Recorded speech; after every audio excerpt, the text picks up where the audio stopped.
Nah, kalau dari Pak Wijayanto sendiri melihatnya, apakah serangan dua menteri aktif ini sebanding begitu dengan klarifikasi Tom Lembong yang sudah kita dengarkan tadi?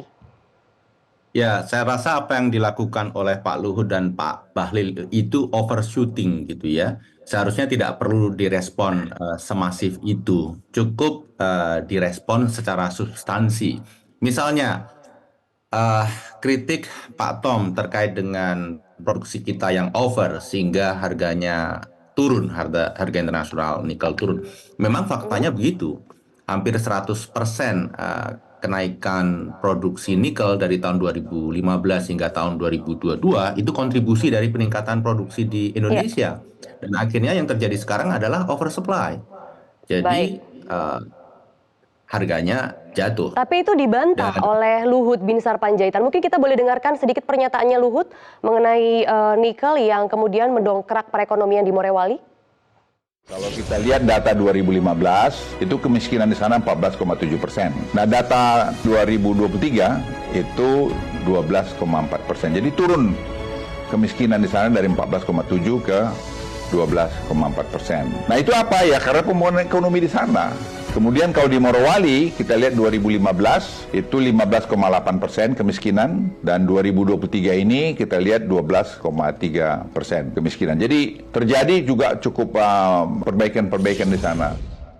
Ya, Luhut mengatakan harga nikel tidak anjlok dan kemudian perekonomian di Morowali naik. Nah, bagaimana data dari Timnas Amin ini sendiri, Pak Wijayanto? ya, memang gara-gara COVID, pasca COVID, hampir seluruh komoditi itu harganya melejit karena proses produksi terhenti saat COVID, kemudian demand recover, supply terbatas, harga naik.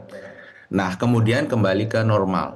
Nah, terkait dengan nikel, ini situasinya agak berbeda. Normalnya nikel itu di bawah normalnya komoditi yang lain. Dan kalau kita lihat keseimbangan supply dan demand, sekarang timpang. Lebih banyak supply-nya daripada demand-nya. Ini gara-gara penambangan yang terlalu masif di Indonesia. Jadi sebagai negara yang menguasai hampir 50% produksi nikel, seharusnya Baik. Indonesia berpikir strategis, tidak aji mumpung gitu. Baik. Nah, Pak Wijayanto kan juga pernah menjadi stafsus Wapres bidang ekonomi dan investasi, dan sebenarnya persoalan nikel ini sudah persoalan yang lama. Ada salah satu lembaga yang mengatakan bahwa lebih dari 95% produk domestik regional bruto sebenarnya tidak dinikmati oleh masyarakat lokal di sana karena banyak perusahaan asing. Itu benar tidak?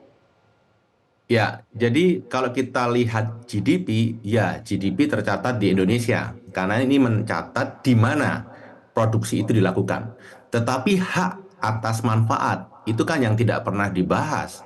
Ketika 95% ownership smelter itu bukan di Indonesia, keuntungan itu sebenarnya lari keluar, termasuk insentif pajak, kemudian harga beli yang lebih rendah, dan lain sebagainya. Jadi menyinggung apa yang disampaikan oleh Pak Luhut tadi, penurunan kemiskinan gitu ya, di Morowali, di Maluku Mhm. Utara, terlalu kecil. Kalau kita bandingkan dengan benefit ekonomi yang diraup dari aktivitas ekonomi ini, kemudian kemiskinannya turun sangat minimal. Saya rasa apa yang dilakukan oleh industri ini bagi masyarakat lokal yang terdampak itu mestinya lebih masif lagi.